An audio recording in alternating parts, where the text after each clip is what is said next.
We're here. Chris. Yes. We're here. We're here live. It finally happened. Yeah. We're live. And we're doing an interview today. We're doing a great interview. Yeah. Guys, we got a special, awesome episode for you. We got the cast, director, the executive producer of a movie called They Wait in the Dark. We're going to talk to some of the good people, all of them from the KC area. So literally, we're just going to have a great conversation about everything. We're even going to talk about the wonderful things in life, like not only the movie, the locations, like, the DeSoto Inn. We got to talk about the DeSoto Inn at some point. I feel like we got to talk about that. But also, Chris, we got to talk about the love that we have between me and you.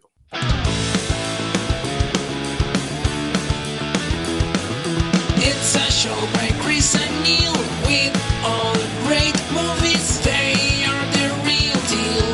We watch them all, so you don't have to.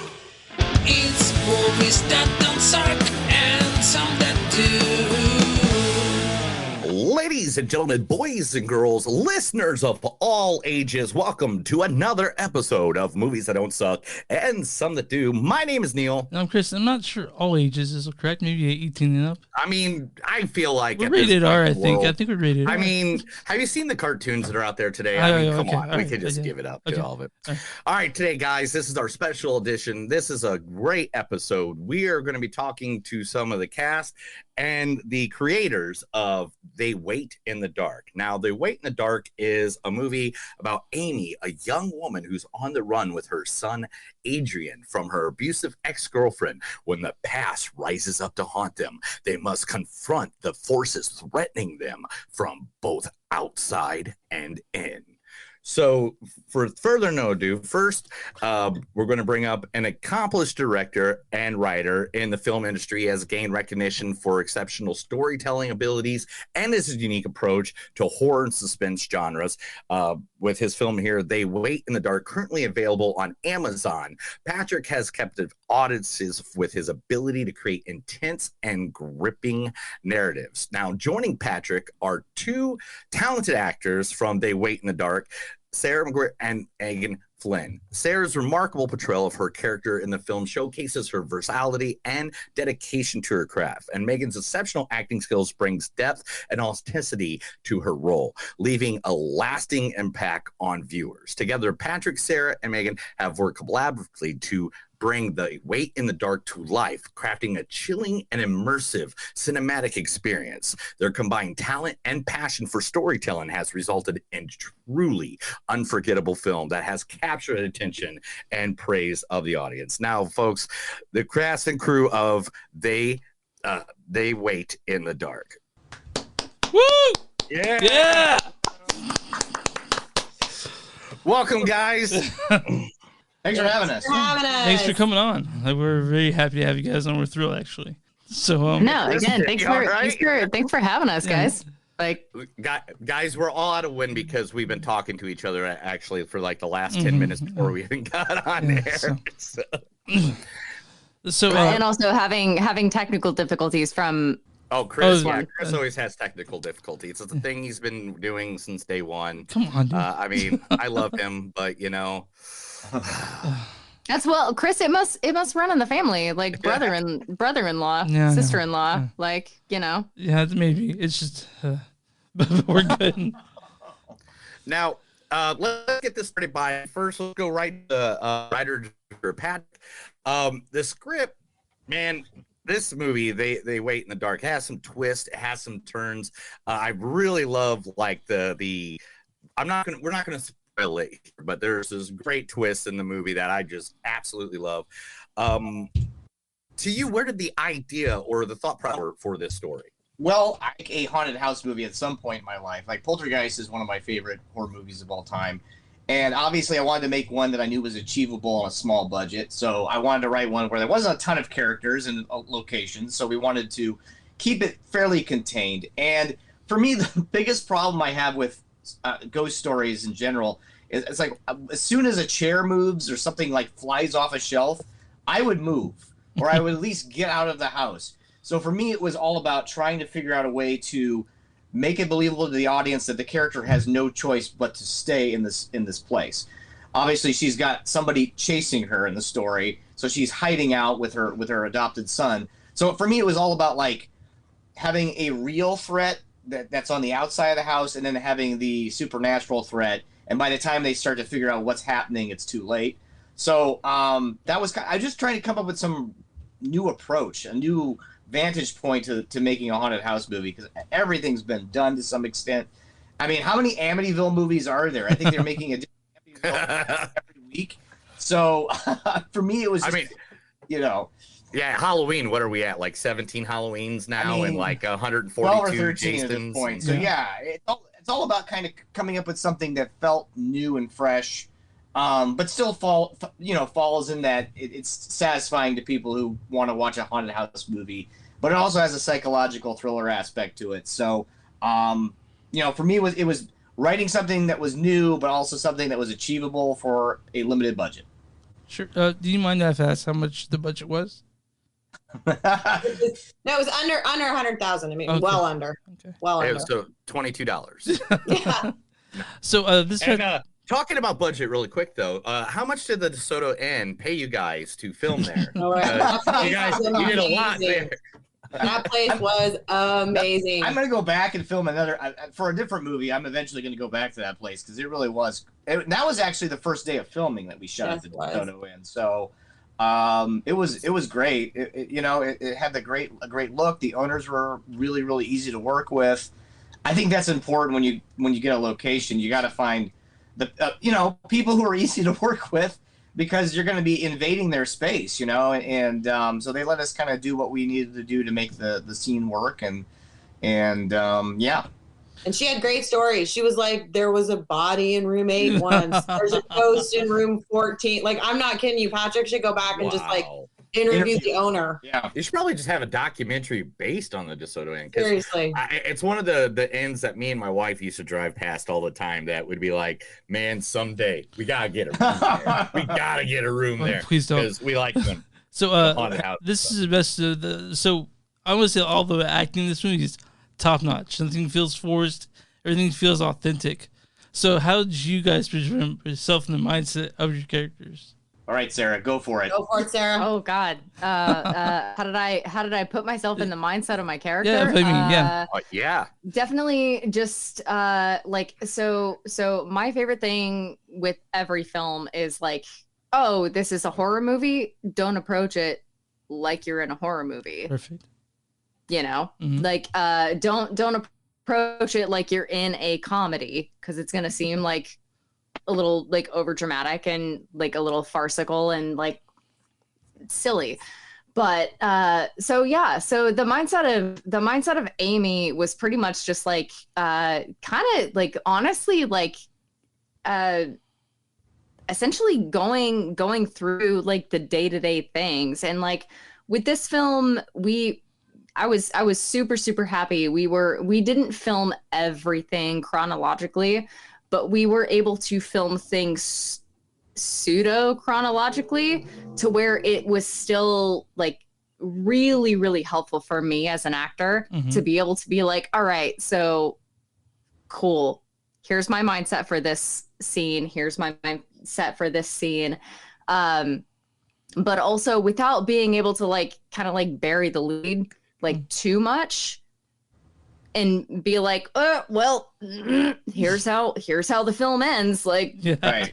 I know exactly what's going on. I know exactly what like my end goal is, but also like kind of keeping my end goal in mind of like, I am a struggling mother, trying to protect my son to whatever ends. Yeah. And that was basically like my mindset throughout the film is like, I am a struggling mother trying to protect my son to whatever ends. Talking you being a struggling mother, Adrian, aka Patrick McGee, great acting in little Patty McCloverson. Where did you guys find him? How did he get attached to the film? He this is actually watch this kid now, because he is going places and you're not gonna be able to see him for free for long. We should have gotten his autograph. Yeah. we should have gotten his autograph in this movie, man. He's actually his entire family is actors in Kansas City. His mom is like the only member of his family that's not actors. So his grandmother runs an arts organization here. His other grandmother and grandfather are both actors. His uncle and his uncle's girlfriend are actors, and his dad is actually currently an actor on the star show Power Book, whatever level of Power Book doing. Yeah. So yeah, this kid is like, he's just brilliant. And I had remembered that his one grandmother's a friend of mine, and I'd remembered she'd had a grandson about the right age and the right look, and he did a lot of theater in town. And I'd sent her an email and said, does he do film? What do you want to, Patrick Ray's doing this great movie. We want to read for it. And they were all over it. I mean, his family's just awesome, awesome people. And so he turned in a tape for Patrick. And I mean, I don't think we read a ton of kids. I don't think we read anybody after him. Did we, Patrick? He was perfect. Well, and it was funny because, I mean, initially he was 8 when we shot. And initially I was nervous because you just never know. Yeah. We're going to be doing some overnight shooting. So, like, we did some days that were 5 p.m. to 5 a.m., right? And so I was concerned that he would run out of energy, but it was the opposite.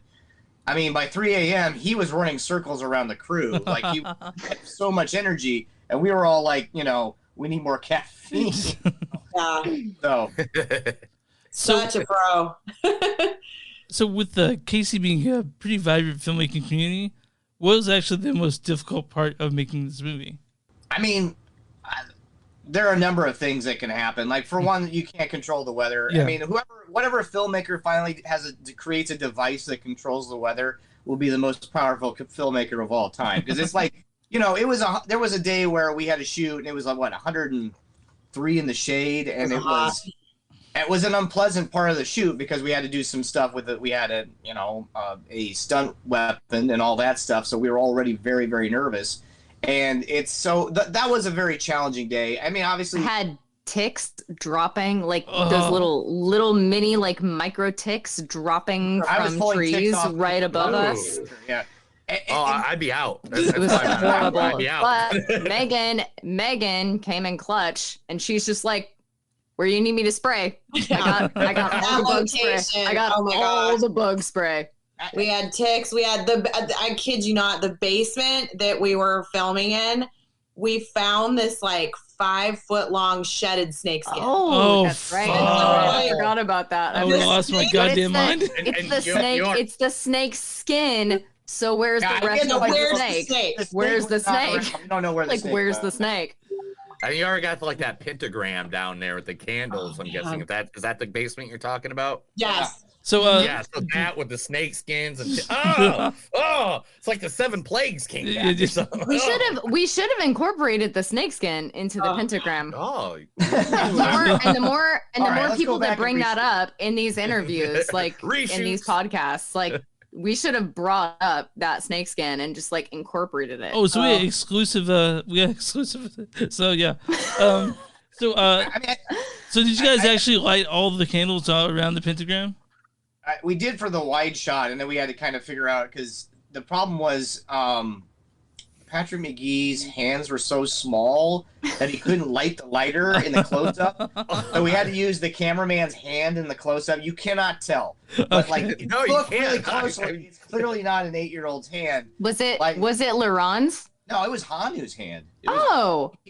So we had to do that because, I mean, the poor kid, he was trying, and then he would burn himself, and I'm like, all right, so we kind of had to do some trickery with that. But I mean, for me, in terms of challenges, we had to find a location that was a house that was, looked like it was lived in and abandoned for a long period of time.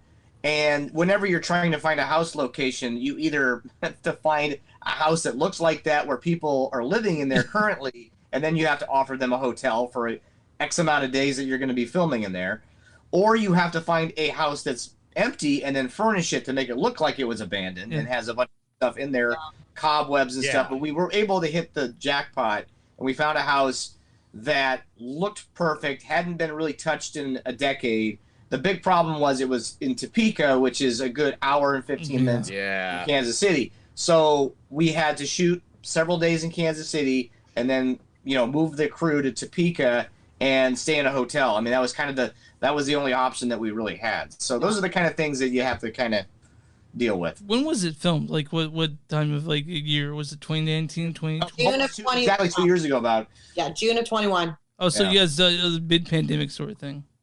It was, we were kind of just coming off of the pandemic, which is partly why we were doing such a limited cast and crew, because we didn't really have the same restrictions and people were getting vaccinated, but we also, the whole world wasn't wide open. So, it was a little tricky.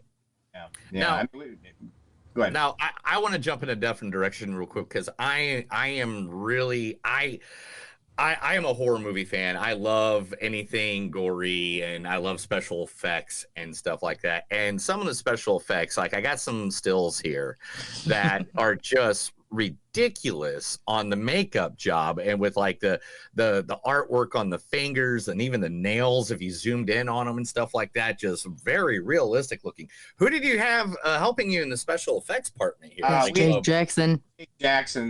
We had a guy named Jake Jackson. He is fantastic. He's worked on several films with me now at this point, and he's actually based out of Topeka.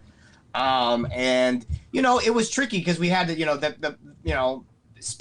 the actors had to spend hours and hours in the makeup chair, and for us to be able to figure out, we had to figure out scheduling wise what we could film at the same time while he was working on the makeup, because as soon as the makeup was done he had to bring the ghost spirit character into the shots and stuff like that. So we were trying to do multiple things at once, and just it's all about timing. But I think it took hours to get that makeup going. Yeah, she was in there for a good 3 hours to do that with wow. And she never once complained.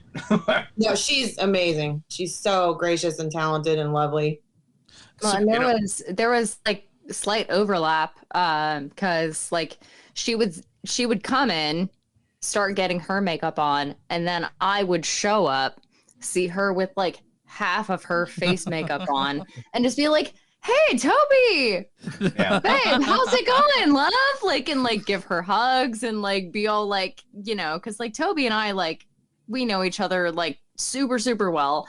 And it's oh my God, it's been so long, babe. How's it been? Stuff like that. I'm sorry, I gotta get a nose slit going on that you gave me. Sorry, but gotta get the nose slit in my face real quick.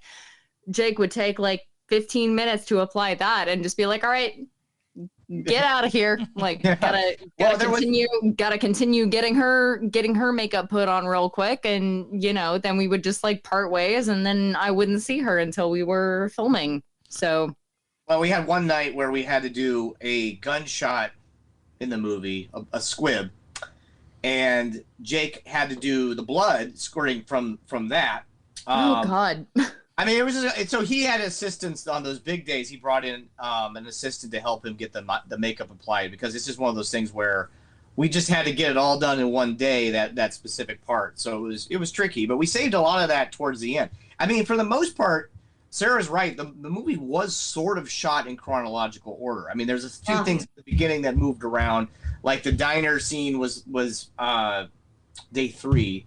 And then we filmed filmed the childhood flashbacks with you, Meagan, on the last day, basically. But again, sorry, Patrick. Oh, I interrupted you, but you're fine. Yeah, it's just one of those things where we were able to, because we had one major location, we were able to kind of shoot in order, and it was easy for us because we were able to leave our gear there overnight. Because normally you have to take all the gear down, leave, and then do the same thing over again, potentially, depending on what the owners want. Luckily, there was nobody living there, so we were able to kind of, get right into things the next day and shooting. The whole thing in 12 days, which is kind of absurd. That is wild. We never wow, 12 days? Wild. We had one 10.5-hour day that was an overnight, but I think every single one of the rest of our days was 8 hours or less. Oh, wow. We moved fast. Wow. But some of that's because the crew has all worked with each other for years. We're talking since 2006. Some of the same people worked with us. So it's almost like a hive mind, you know, point where we're all kind of like reading each other's minds and know exactly what we want. And so that helps a lot. So you just said that you guys, so has it just the crew worked since 2006 or have the three of you guys worked together since 2006? Funny enough, I've worked with Meagan since 2008. 2008. Sarah and I started working together, was it 2018, 17? What year? 2018, 2017. Meagan, you and I have known each other. We've known each other. I don't think we worked together on that one of Tony's. We've known each other for a long time throughout the film community, but I don't think we've ever worked together until like 2019 with Safe States. Safe States, I think, was the first thing. Yeah, which is crazy. That's insane. So when writing this thing, did you have Sarah in mind for the lead? 100%, yes. Yeah. I actually wrote it for her, so that actually that made things a little easier because I was thinking of her the whole time, and I'd worked with her on several short films. She had a smaller villain role in I Am Lisa, which is we saw that. We saw that. And then she did 2 or 3 short films with me at that point between. One where she was possessed, which was a lot of fun, and so I was like, it was fun for me. I don't know if it was fun for you, but it was super fun for me. Well, in Fuse, he has a split personality, and in Spiritual Practice, it was a short film that we got like the year after. We actually shot that short right before the pandemic started. It was like November of 2019 when we did that. Before, yeah. But yeah, so we had worked together, and so I had it in mind that I was going to make a feature with her, and so there was no doubt. All the other cast members were, people who auditioned for the film. Obviously, there were some bit roles. Like Megan's role was easy to cast, and then of course we had an actor playing at the gas station, that Chad Crenshaw, who also was. I think my daughter wants to make a cameo. Yeah, sure, absolutely. Go ahead, bring her on in. Is it Willow? Hey, Willow. Hi, Willow. Say hi. Ow. You stub your toe? Aww. This is me. This part really.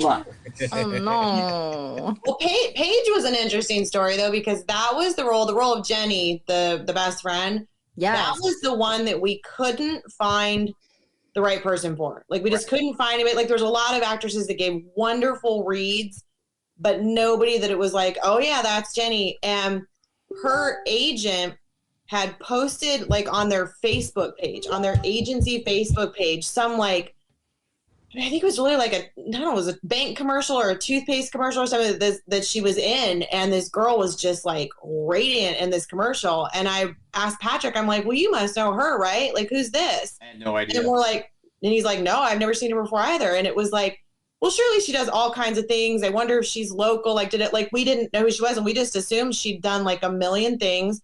So we hit up her agent and asked her if she wanted to tape just based on this, like whatever local commercial it was.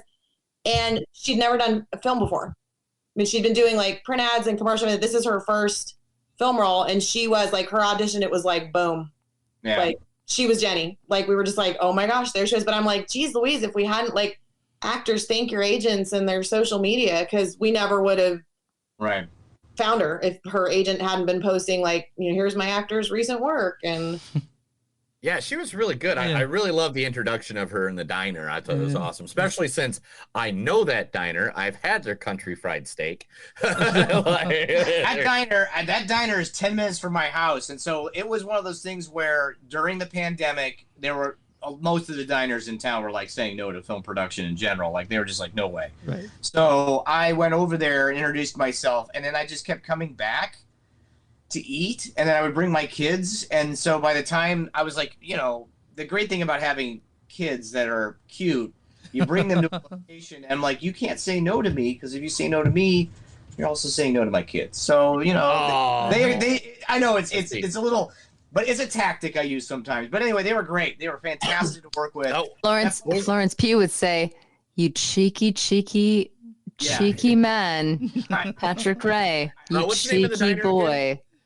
The name of the diner was, forgive me, Nell Bell Diner. Nell's Bells. That's right. Nell's Bell Diner. There we go. And the place was perfectly decorated. We didn't have to do anything in terms of, that was a good thing about this particular movie is all the locations looked perfect. We didn't have to do anything except maybe move a few things around, because normally you have to art direct, and like everything kind of came exactly the way we wanted it. Yeah. So Patrick, the owner she took some convincing, but the owner is one of the extras in that first scene. We convinced her to just sit in there, and I think she's drinking a cup of coffee or something, which was kind of fun. No, she is. She is. Yeah.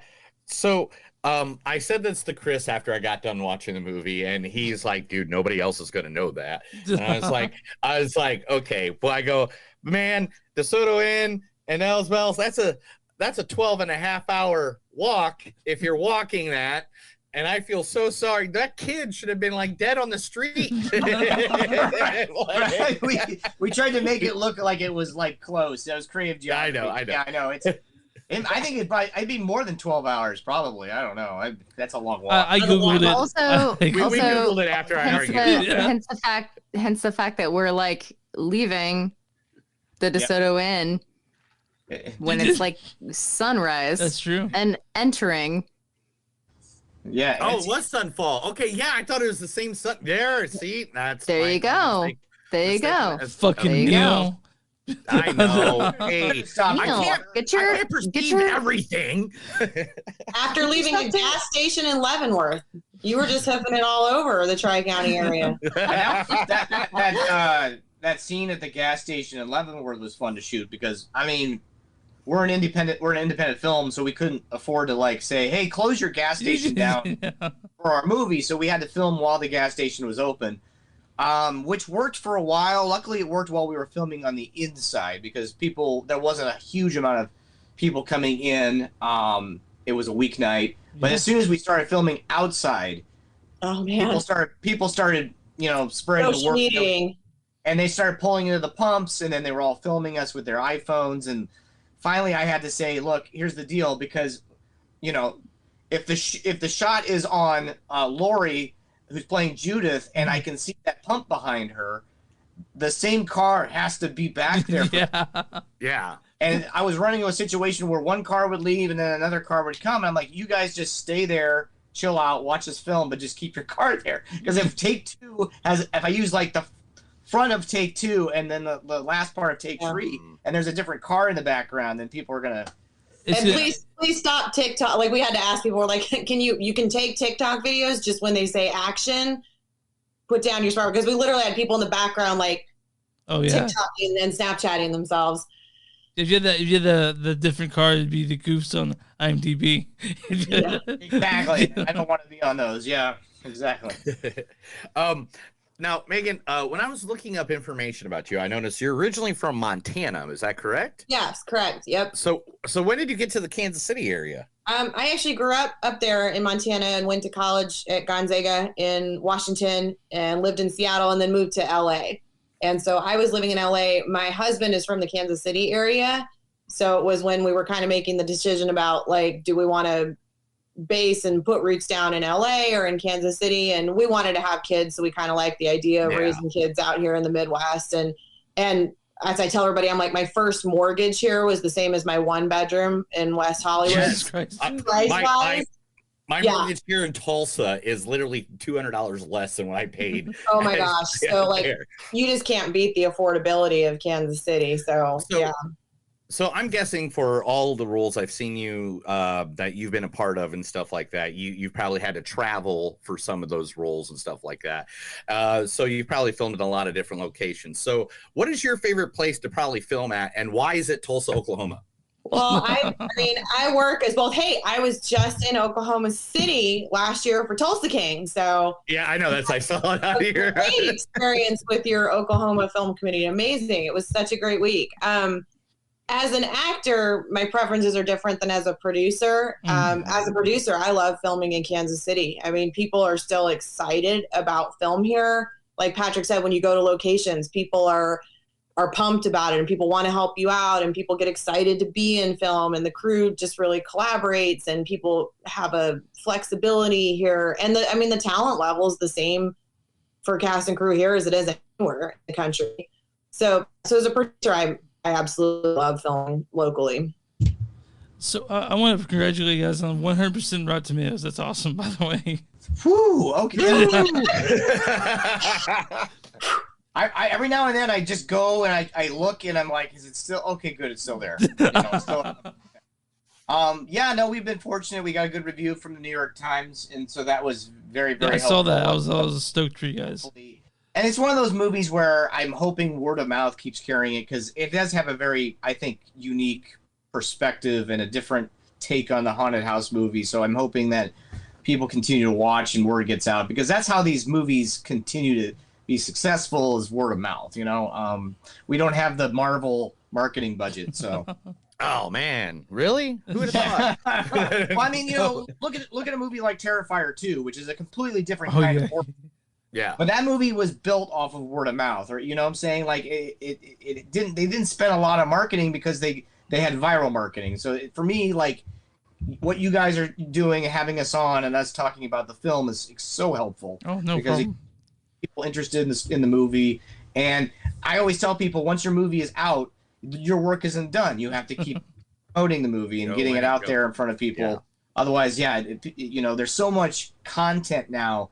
So the goal is to create something that sticks out in people's minds, All right. This question is going to Sarah because we haven't heard from you in a little while. Sarah. Okay. Oh, no. Okay. Hey. We had a great conversation with you. I don't know, was it 220 episodes ago? It was. Now? Yeah, so how many episodes? How many? Because every week. That was when we were talking about what was it? Brie Larson's Polar and Short Term 12. We talked about Short Term 12 and Polar. Yeah, yes. Oh my god. And you were working on something at the time, my too, my favorite Brie Larson film aside from Room. Oh, Room is great. Not The Room. Well, I mean, let's not really be mistaken, but Room. Just Room. What was your favorite part of this filming experience, or and what do you think you have coming up in the future that we're going to be looking forward to seeing from you? Oof. So, to reiterate, my favorite part of this filming with Dark, and what am I looking forward to later in the future? Yeah. All right. Cool. Man, I'm not gonna lie. little Patty McGee. Yeah. That kid.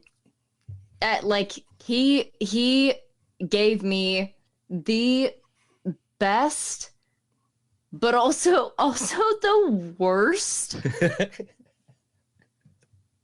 things to say. He would look at me with his cute little his little baby eyes and just say hey, in between takes, he would just say, hey, you're a good mom. You're gonna be a great mom. And I was like, my little baby boy, what are you doing to me right now? And then literally 5 seconds later, he was just like, hey, you know what this is on the side of your head? That's a bald spot. I have a bald spot on the side of my head too. It's okay. We all get them. And I'm like, bro, you're 8. What do you know? Get out of here, man. Don't even talk to me. But honestly, yeah, I would say working with little Patty McGee. But I mean, who would have thought that another Patrick could come to Kansas City and take over from the other Patrick guy that's there? I don't know what that guy's name is, but I know, right? And you're Patrick, right? Patty McGee. Who's this guy? He gave me $5 one day between takes. I didn't know he was standing next to me, and he slipped a $5 bill in my pocket. And then hours later, he goes, "Hey, can I have that $5 back?" No. What? It was adorable.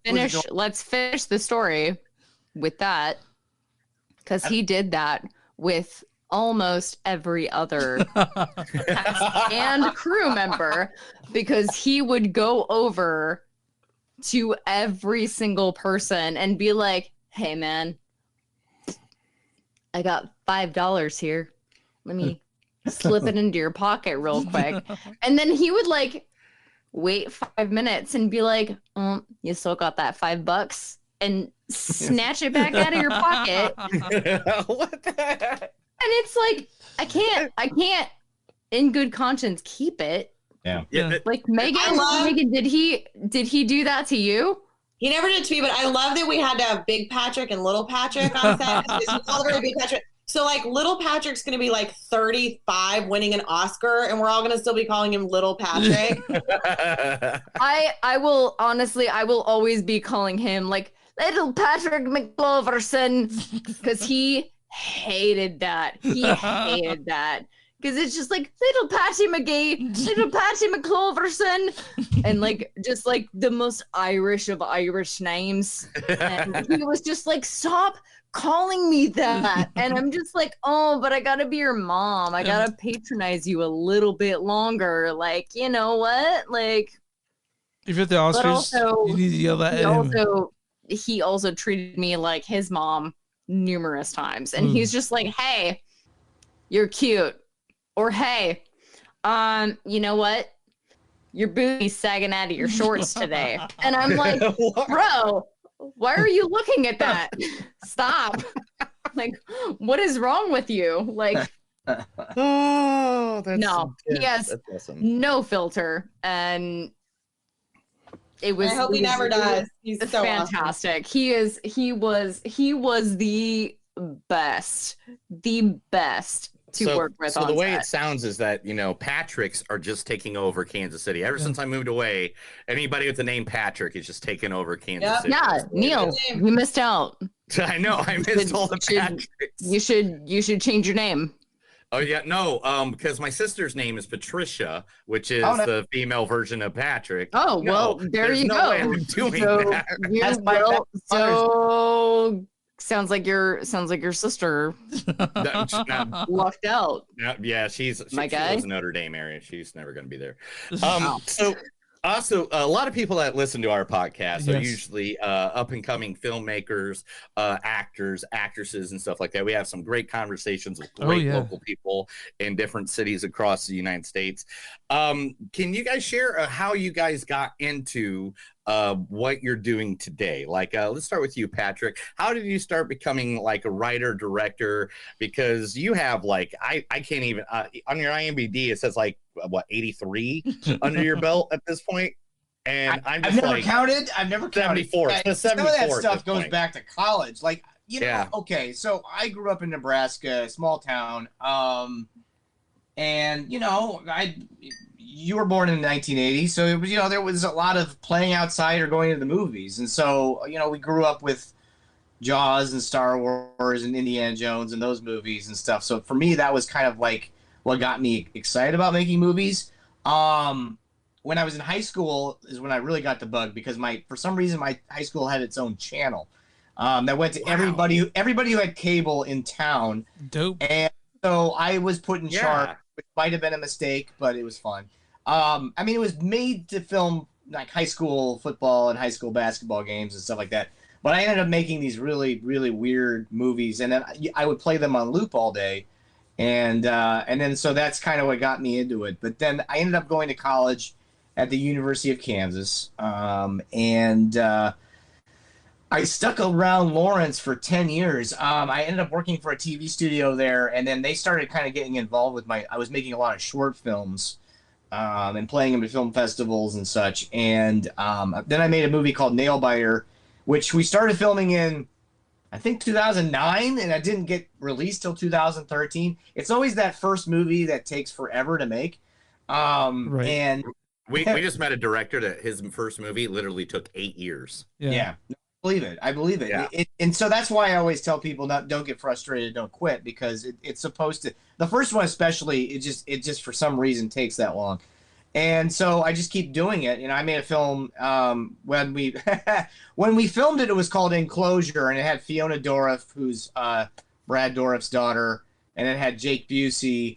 But then when they released it, it was called Arbor Demon, which I'm not thrilled with the title. But it's on Paramount Plus and it's on MGM Plus right now. But we filmed that in South Carolina, actually. It's like the one feature that I haven't done in Kansas City.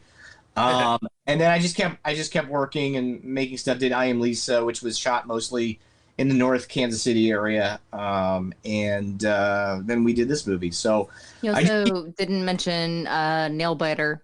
Well, Nailbiter was shot in Lawrence, and that was the first one that took 4 years. And then I did a family film in between there with Meagan. Meagan produced. It's probably my one and only family film I'll ever make. I don't know. Maybe I'll do another one. That was the one about the dog, right? Yeah, it was. Yeah, Belong to Us. Belong to Us, which is on Peacock right now. It's on a bunch of streaming services right now. It's on Tubi and Peacock. Yeah, it's on Peacock. Yeah, I Am Lisa's on Peacock. So it's all about just. We don't have to mention I Am Lisa because my character. The film is great. My character is a terrible person. Garbage. The complete. She's a garbage movie. Your character is garbage, but you did good in it. Don't worry, it's fine. Well, still love you. Yeah. Does it smell like? Does it smell like French fries? Like I don't know. Like Somebody's asking if I like the bottleneck or the replay. That's a tough. That's a flip of the coin because I like both of them.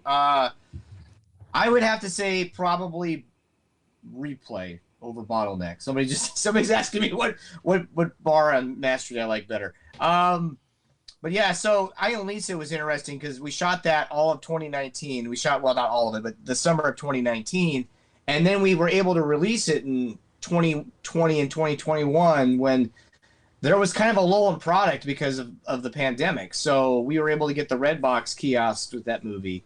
And so that movie's done very, very well. So yeah, I just keep making stuff, and I like doing it right here in Kansas City and working with these lovely folks. So now, Meagan, let's take this question over to you because you have a long, true, and plus you started up the wonderful production company that put this movie all together, got the funding all together from Smart Mouth Productions. Got McGuire. How did you get into film, and how do you I'm twisting over my own tongue. Chris, finish it for me. I'm tracking you. No, I was actually a theater kid. I grew up I played sports. I was kind of a jock that also did theater, but I went to college for theater and for journalism, and my concentration in journalism was actually theater reviewing. So when I graduated, it was kind of a, New York, LA, and I don't sing or dance well enough that anyone's going to pay me to do it. So I kind of gravitated toward LA and the film and television side of it. And I enjoy it. I love the medium. So I fell into that as an actor. I actually didn't get into producing until I moved to Kansas City. And that was kind of pre the self-tape revolution. It was pre a lot of the states around here that have the good incentives now didn't have them at the time. And there wasn't all this production within a 2-hour plane ride everywhere. So it was kind of like if I wanted to work, we had to start making some of our own work.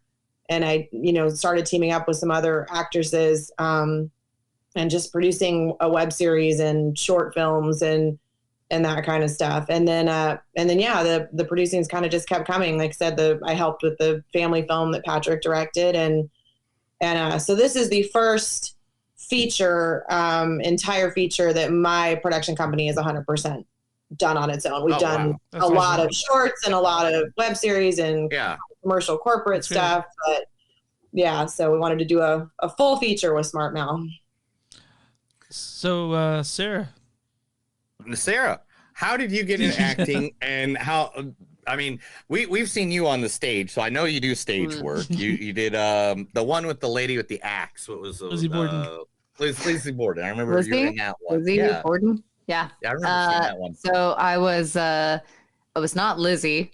I was. No, you weren't. You were the sister. I was her sister. Yeah. Yes. Excuse me.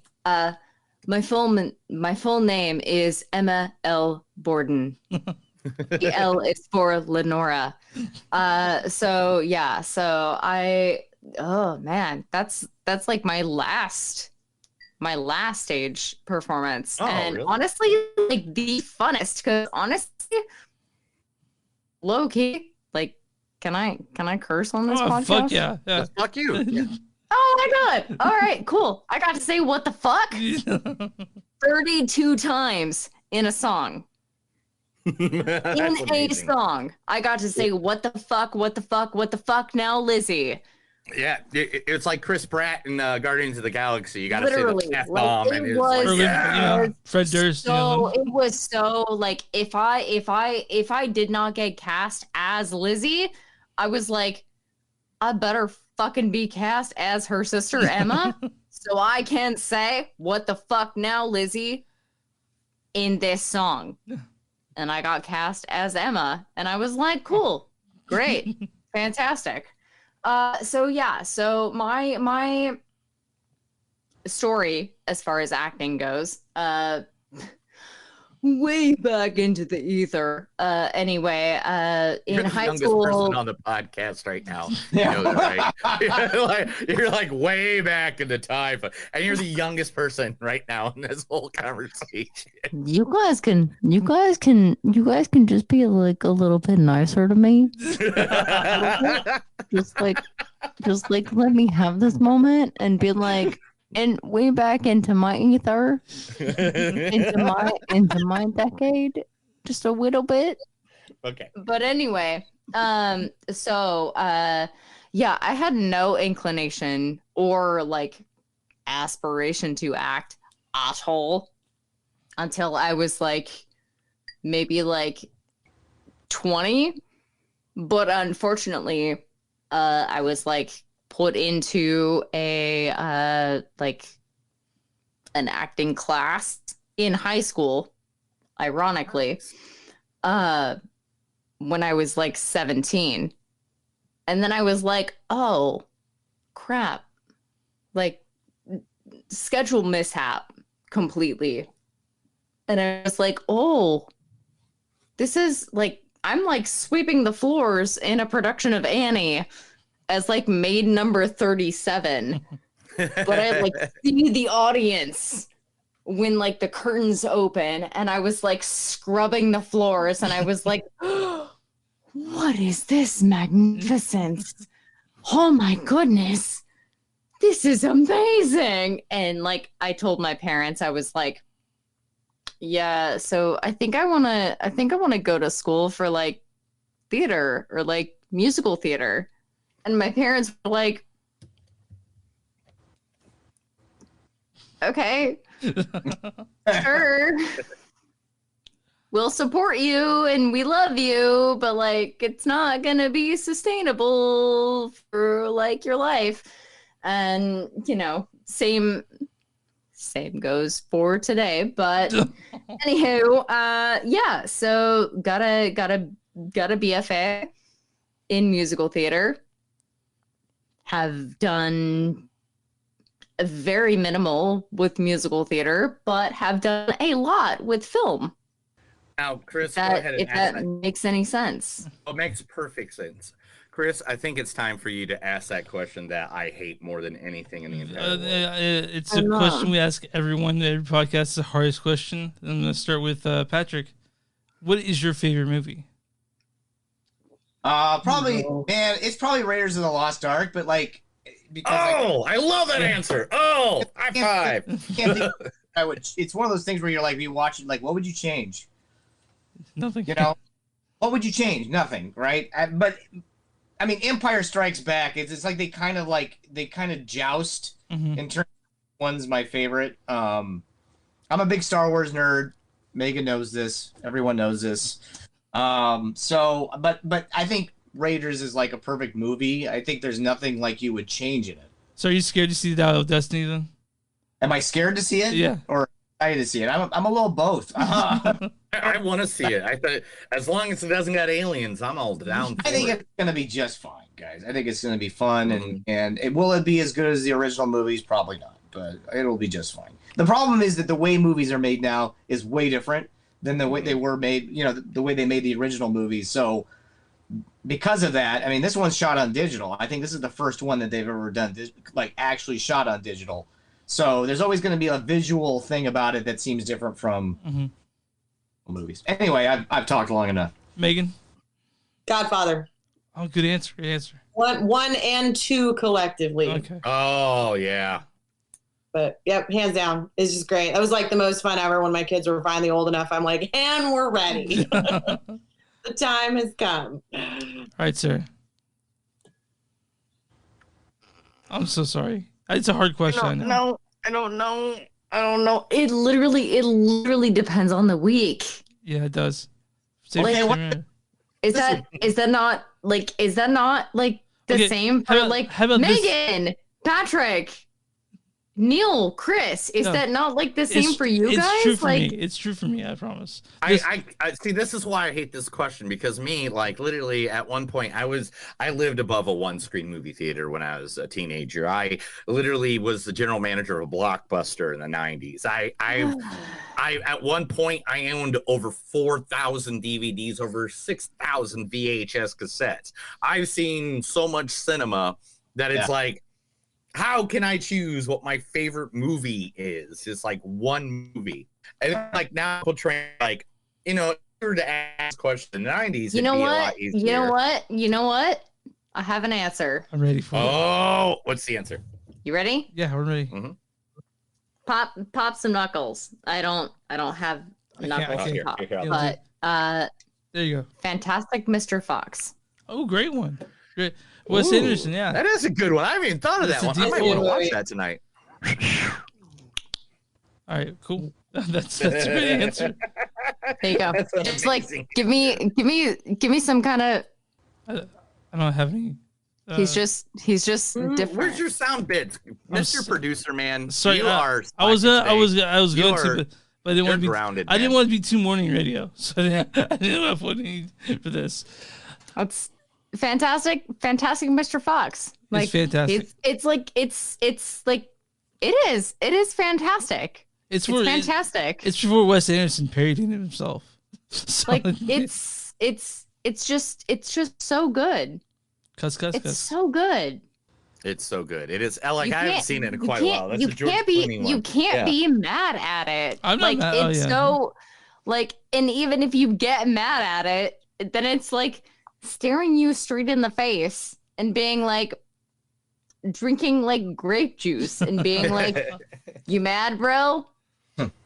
See, like one of my favorite movies of all time, like, is like not just like Star Wars or Godfather or Raiders of the Lost Ark. It's like Willy Wonka and the Chocolate Factory, the Gene Wilder original. Oh, like, no. I have a grudge against that. I love Gene That Wilder. is not a musical. Drives me bananas. I'm over here. I'm going to say my favorite movie this week is The Witch. You know, so I specifically being first watched. I wanted to rent Nightmare on Elm Street 2. Right, I was at the Meagan. You were saying like that is not one of your films.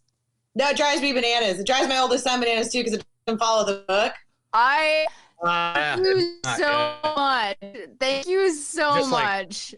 But Patrick also knows I hate E.T., so childhood films probably that's unforgivable.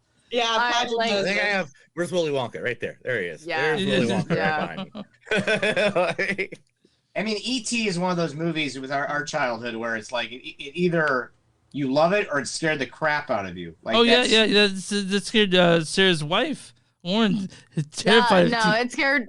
No, Chris. Yeah. Let me correct you real quick. It's because your wife, Leah, my wife's sister, scared the bejesus out of her by being like, "Hey, let me prop this ET little like dummy under her bed," and then be like, "Hey, Lauren, look under your bed." As like any old sister would to a younger sister.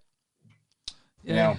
Rude sibling shit. Childhood trauma movie for me was The Dark Crystal. Oh yeah. I loved The Dark Crystal. Yeah. Never ending story. My trauma movie is The Gate. My sister showed that to me when I was 3 years old. And it terrified me. It's an awful movie. When I play that movie on the HBO in the middle of the day, like I remember HBO, they'd be like, "Hey, let's play The Gate at 1 p.m." And you're like, you know. For years, I'd leap away from my bed, scared of hands would come under and drag me. So when I was a wee little lad, I actually got kicked out of the movie theater at when I was like, I think I was 6 years old. My mom allowed me to go see Nightmare on Elm Street 3 Dream Warriors. Welcome to prime time, I was laughing so hard at it. Like the little puppet one where he's got the puppet guy. Yeah. I was a kid laughing. Everybody else was like, ah! And I'm a little kid going, ah, that's so funny. And like, I got kicked out of the theater for laughing too hard. That's amazing. That's an amazing story. I remember when it played in because there was a theater about 10 minutes outside of my hometown that also played it had 2 screens. And I remember the poster fascinated me to the point where I went home as a 7-year-old and I drew the poster. And because for some reason posters for me were like a big thing. I remember seeing the poster for Legend when it came out and just being amazed by that poster. And it's still one of the best movie posters I've ever seen.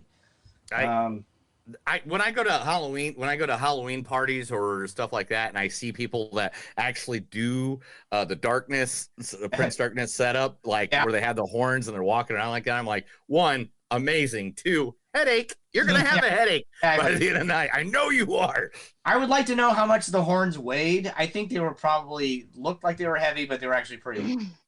My theory, but they were shallow PCP pipe. I saw a hole behind the. Oh, no kidding!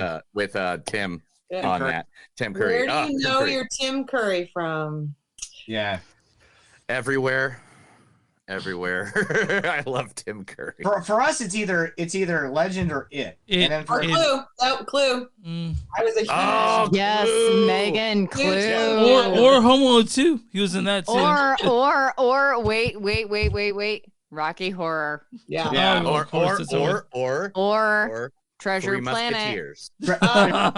Treasure Island. Treasure Island. Muppet Treasure. Good pick. Oh, we're just going through everything Tim Curry. Okay. Now. Okay, everybody, let's wrap this up. Okay, so I ask every person that comes on the show to do this for us because I cut it out and I save it for intros. So I'm gonna ask you to. Yeah, it's okay. So Patrick, I'm gonna ask you to say. No pressure. I just say. This is Patrick Ray. You're listening to movies that don't suck and some that do. Okay. This is Patrick Ray, and you are listening to movies that don't suck and some that do. Perfect. Megan? This is Meagan Flynn, and you're listening to movies that don't suck and some that do. Sarah? This is Sarah McGuire, and you're listening to movies that don't suck and some that do. Perfect. I love it. All right. Let's do the wrap up right here, Chris. All right, guys, we want to thank so much for the people from They Wait in the Dark with Patrick Ray, Sarah McGuire, and Meagan Flynn for coming and joining us today on the episode. Thank you guys so much. Everybody, make sure to make your way out. Go and see this movie. It is an amazing movie. It's a haunted. It's the best way to say it's like a haunted horror movie, a haunted house movie where it has a twist in it. And believe me, you are going to love the twist that they put on this movie. So please go watch it. It's on Amazon, anywhere VOD is available. Make sure you have a good day and have a good time. Take care of each other and love each other as well. One thing that I can actually ask Patrick and Megan, and also sure, Chris and Neil, what are you guys working on in the future? You want to go first, Chris? Yeah. I'm gonna flip the script. So right. What are you guys working on? So every Thursday we record a new podcast. Okay. Chris, let's go with you first. Every Thursday I do a podcast on Movies Don't Suck and Some That Do. Comes out the audio version comes out every Sunday with Neil who's here, right, Neil? Yeah, I do something. Yeah. I don't know what I do. I do something. I work in radio, so I work for the podcast here. We record every Thursday, live here every Thursday on all platforms. Then on top of that, I also work in radio, but that's all production stuff in the background. Right now, I'm actually working on a wrestling podcast that I'm going to have up and coming here in a little bit. And I've been working with local pro wrestlers here in the Tulsa area because I don't know if you guys know this, but there's like 7 wrestling promotions promotions in Tulsa. It is ridiculous. And one of my friends last year, we were just sitting having beers on a couch, and he's like, I'm going to become a pro wrestler. That guy now has 2 titles for 2 different companies in here at Tulsa. So I've been working on a lot of stuff on the background like that. That's why I built my nice little studio here, so I could do a lot more stuff online. Patrick, what you got coming up? Well, I always have got at least 3 things going at the same time. I've actually completed a bunch of short films that I've shot 3 or 4 different short films since September that are going to be circulating the festival circuit. And then Sarah and I are working on a found footage horror movie, which I don't know what your feelings are on those, but this one will be different and interesting. And then I'm also working on a sequel to I Am Lisa, which we pray that it'll happen. And I'm one of those guys, when the right project comes my way, I will swoop on it. So, Meagan, what you got going on? Oh boy. Well, I don't know if you guys know, we're on a writer's strike, and I think we're about to be on an actors director strike as well. So probably not going to be working much this summer on the acting side of it. So we're kind of just taking it day by day. I've got some stuff I'm helping producing wise, a short and a couple other projects. Do you have inside talk on when it might end? You what? Do you have inside talk on when the strike might end for writers?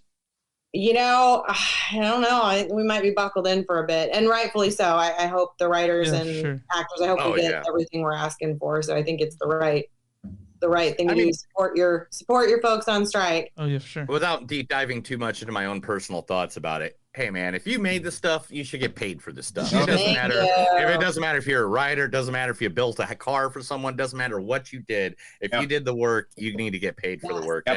And people who keep trying to take money away from people are doing that. Believe me, I just anyway. Yeah, support your strikers. But yeah, so kind of just gonna see how it goes for right now. So like Patrick said, I've always got 2 or 3 things that are there. They have to have several things going at once, and hopefully one will hit. Yes. Yep. All right, guys. All right. It looks like no one's asking any questions. So, guys, thank you for watching. Appreciate it. This episode will be out later this week on Spotify, Apple, all the above. Thank you guys for joining in for us. You guys have a good day. And remember, if you can't love each other, make sure you love yourself. Have a good day. Hey guys, our interview with the people from The Way Dark, that was fucking awesome, wasn't it? Yes, I mean, director Patrick, actor Sarah McGuire, and Patrick Ray, Sarah McGuire, and the executive producer from Smart Mouth Productions, and actor Meagan Flynn, who is also in Tulsa King. I'm just going to say that again. Since I'm from Tulsa, or I live in Tulsa now. But it was a great conversation with the guys. And guys, again, go check them out. The video is available on all video on demand sites. It's on Amazon for $3.99. Voodoo, $4.99. It's a good little movie. It has a great twist to it. And if you're from Kansas City, you're going to love seeing all the locations that because all the locations are things I know you've driven by at least 4 or 5 times. But if you guys want to get a hold of us, here's how you can. We're at www.moviesdon'tsuck.net. We're at Facebook at facebook.com/moviesdon'tsuck podcast. We're on Twitter, NTS Podcast, or Instagram, NTL Podcast. Go to w2mnet.com. w2mnet.com for our podcast, among tons of other stuff. We're on patreon.com/moviesdon'tsuck. If you guys want to be on Patreon, please do that. We'll send you nude photos, maybe, right, Neil? Correct. A good bar.com/moviesdon'tsuck something for merch. You guys also just want to send an old-fashioned email. We're at info@moviesdon'tsuck.net or moviesdon'tsuckpodcast@gmail.com. Neil? What do you for small business? For small businesses, if you have one, we'll be more than happy to promote you, put you out there to our thousands of listeners, our millions of followers. We'll be more than happy. Just send us an email, a message, pat Chris on the shoulder while he's walking to the supermarket. Either way, whatever you can, just let us know, and we'll be more than happy to advertise you for free because we want to help out local. We support local. You should support local. That is 100%. You good? Good. Let's throw it out there. That's another episode of Movies Don't Suck and Some Do. My name's Neil. And I'm Chris. And remember, guys, no matter how hard you try, no matter how much you want to run away, remember, there's always something waiting for you in the dark. Have a good night.